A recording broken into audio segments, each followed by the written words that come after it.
Hello, everyone, and welcome to Centre Never Apart. We're very happy to have Nico here, premiering his film Balls. Very happy to be here. Thank you for the invitation. Yeah. Why don't you tell us a little bit about why you made the film and why it's important to get this sort of information out there? The initial concept came from Charlie David's, who's my producing partner. Yeah. His life partner, thought, wouldn't it be a great idea to do a documentary on balls?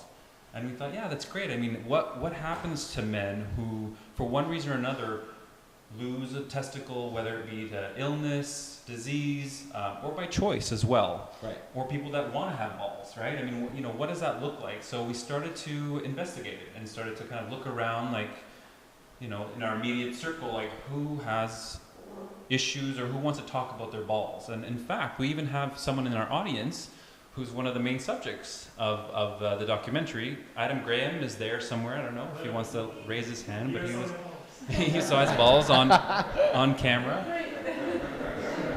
He shared his varicocele story with us, and thank you very much. That's great. Well, I mean, it's not something that people talk about a lot. And I think that breaking down that taboo, I guess, is kind of important because there are illnesses, there are just a lot of unspoken things about it. Well, and I think, part of what we discovered through the documentary is that men are very reserved when it comes to talking about their private parts, right? Especially if something's going wrong, right? I mean, and we sort of illustrated that a couple of times in the film where, you don't talk about it, you have a beer and you move on. Right. And I think especially in the case of something like testicular cancer that affects very young men, right? We need to educate our men that it's okay to be vulnerable. It's okay to reach out to your family, your friends, and certainly to your doctor when things aren't going right. And right. We have to kind of create a culture of openness, especially when it comes to young men, because I think even in this day and age, I think there's still sort of a wall of kind of masculinity that we always have to be strong all the time, and right. to kind of let go of that is important, because we are all vulnerable creatures and human beings, and something as simple as like, if you're feeling something there, if there's something wrong, like just mention it. Don't try and,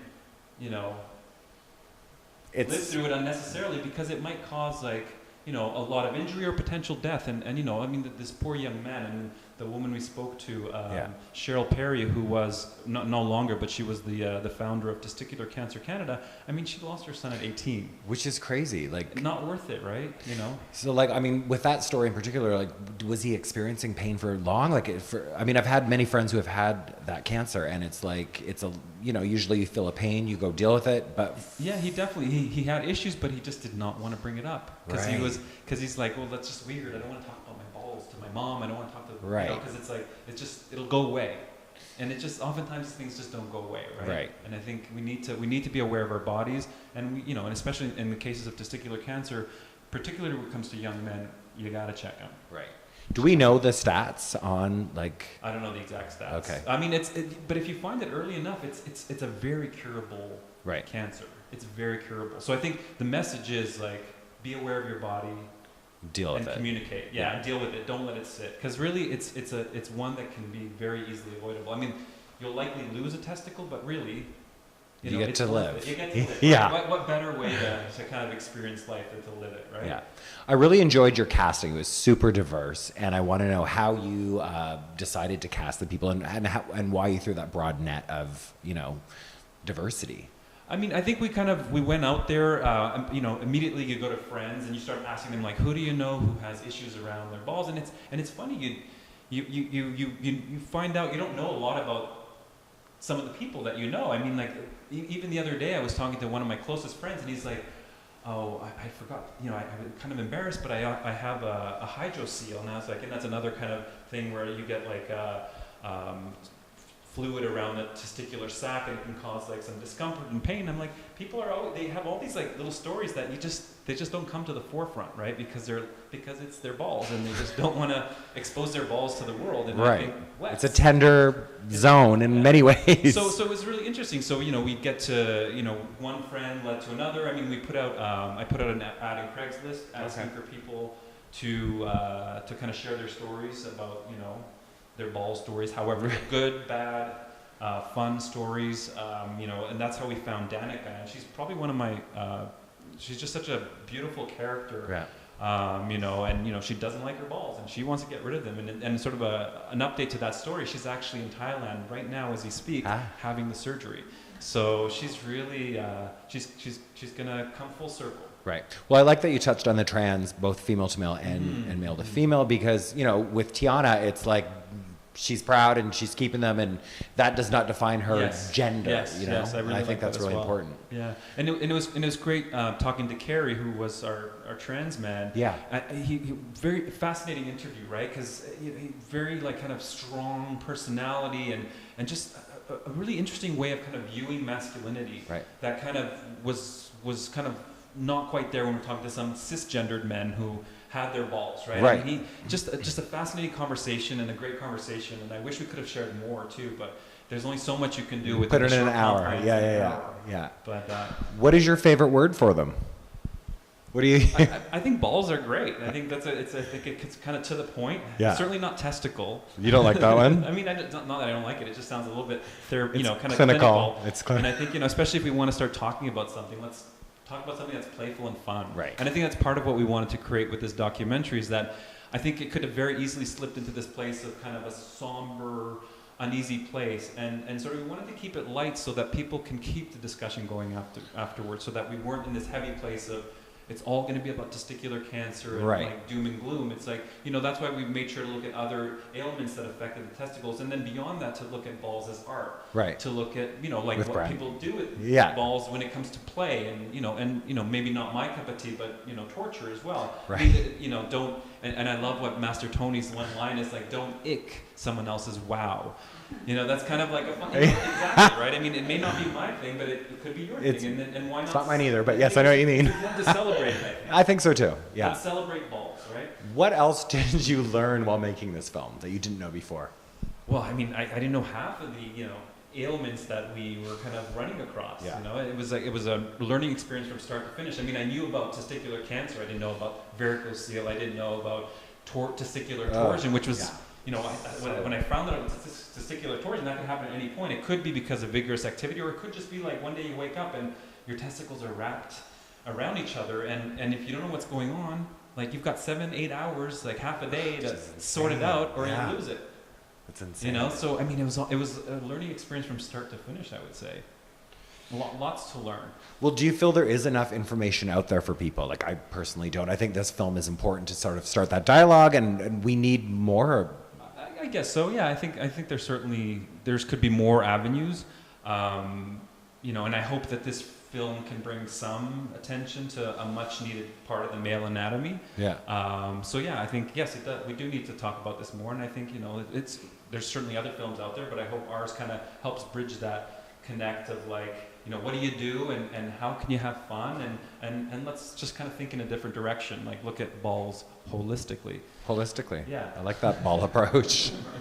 What else do you hope people take away from the film? I just really hope people enjoy it, and I think especially for younger men to learn to check them. I think it's important to reach down there every once in a while, and if there's any kind of oddness in the testicle, like make sure you bring it up to your family physician and you let them know. Yeah. Really. But really, I mean, part of what we're trying to create here is entertainment as well. So we want to, and this is, like a documentary that we created a few years ago, Positive Youth, which is about looking at HIV rates rising within the younger community. I think it's important to just kind of, put it out there so people know what's happening and people can better arm themselves moving forward. There were a few scenes for myself that I found a bit squeamish. Like, which ones? Oh, the master one, like the Yeah. Did you find it squeamish as well? Creating funny, it. Looking at it, I have more trouble than because I also shot the film and that's what I mean. Like you were there. So I think when I'm actually there, it's because I'm thinking focus. I'm thinking, oh God, did I get the wide shot? Did I get the close up? And then you got the close up. I got the close up. Yeah, I definitely got the close up. But when you're actually in it, you're just in it. You're not thinking, oh my God, like what is he doing? This is like intense. Like I don't know that I could never take that kind of pressure on my balls. And then especially when I saw that he took out the mouse trap, I was like, oh, what's going on with that? But no, really, I mean, they were such sweet guys, right? Yeah. I mean, because we interviewed them first, and then we went into his dungeon and did the B-roll, the play, and they were just great. I mean, you know, I would just be like, okay, can you just hold that for a second? I'm just gonna move to like, you know, the outer part of the room and get like a different shot, and they were just. They were cool. So open, right? I mean, just very easy to work with, but yeah, I mean, I think more to the point. There was some other stuff that, you know, some of the piercing was a little more difficult. That was for graphic, me. Yeah, it was very. And I'm sorry, guys, I should have put a little bit more. But yeah, so that you know, that's a little bit more intense, I think. But I mean, you know, but it's kind of celebrating all that's ballsy. Well, I like that. You went off on different tangents and told different stories. Yes. It wasn't just about testicles. Well, it was about testicles. It was just, you know, but testicles in a different arena. Right. Now you've worked with Charlie on many projects. Yes. How did you guys? Producing partner. Right. So how did you guys first meet? And tell us about some of the other films and projects you've worked on together. Sure. We met years ago. I mean, probably over 10 years ago. I started shooting a travel series called Bump, and Charlie was the host of that show at the time. What was Bump? Bump it was a gay and lesbian travel series that was on Logo Television. In Canada? In OTV in Canada. Oh. Yes. Did you know that? We both work for OTV. I'm just kidding. And so we met on set, and you know, we basically traveled the globe together, and we immediately connected. And I knew that this guy was going to be really easy to work with, and that, you know, once Bump was done, we knew that we wanted to continue this work relationship. Right. And so with that, our first doc together was Positive Youth, which we screened here as well. Yes, yeah. And then we worked on a series on male strippers called I'm a Stripper. And so we created 5 episodes, 5 one-hour episodes for television as well. We also created another documentary called Studlebrity, which essentially looked at sort of this phenomenon of people who gain popularity online without really having a lot of talent behind them. I mean, that was kind of one of the looks that the things we were looking at. Which is relevant to television and a lot of social media stars nowadays. I think so, right? I mean, because you look at the old kind of Hollywood model. I mean, these people were trained in etiquette. They could sing. They can dance. You know, they had these incredible abilities. Yeah. And you look at some of these, like, you know, online kind of social media superstars, and you're like, well, I mean, you look hot with your shirt off, but what can you actually do? And so that's kind of how that starting point for that documentary started. Right. So we had a lot of fun with that, and then more recently we're working on something called pop porn, which is you know, looking at the intros to pornography and then having comedians riff on them. Right. And I think it's going to be a blast. I mean, we're not actually showing the pornography, but we're just kind of looking at, like, one of them is like X-Men, right? So there's like this whole X-Men thing. So it's like we're looking at, you know, camera angles, acting, you know, anything you could possibly think of. And these comedians are really great. So we're really looking forward to launching that in the new year. Cool. Tell us about some of the other collaborations you've done and some other projects that sort of stand out as highlights within your career. Oh, in my career? Uh-huh. Oh, God.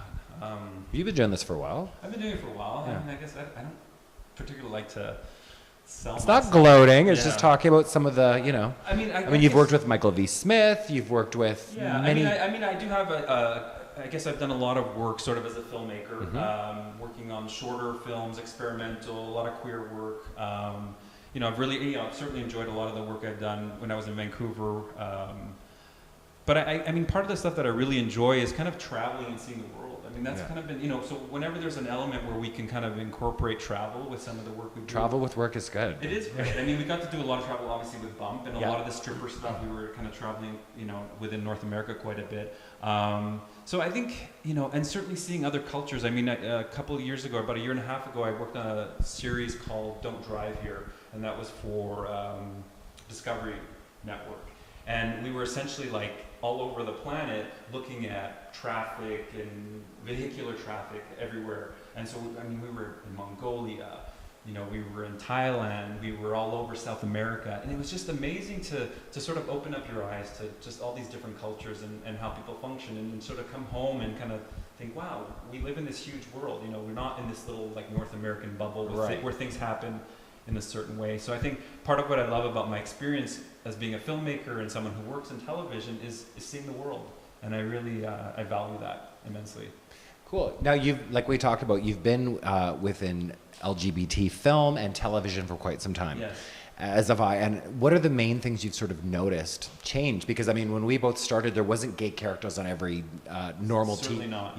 Not normal, but every television station. Now there is. So is there still a need for gay TV? Like, have you sort of seen from Pride Vision till now?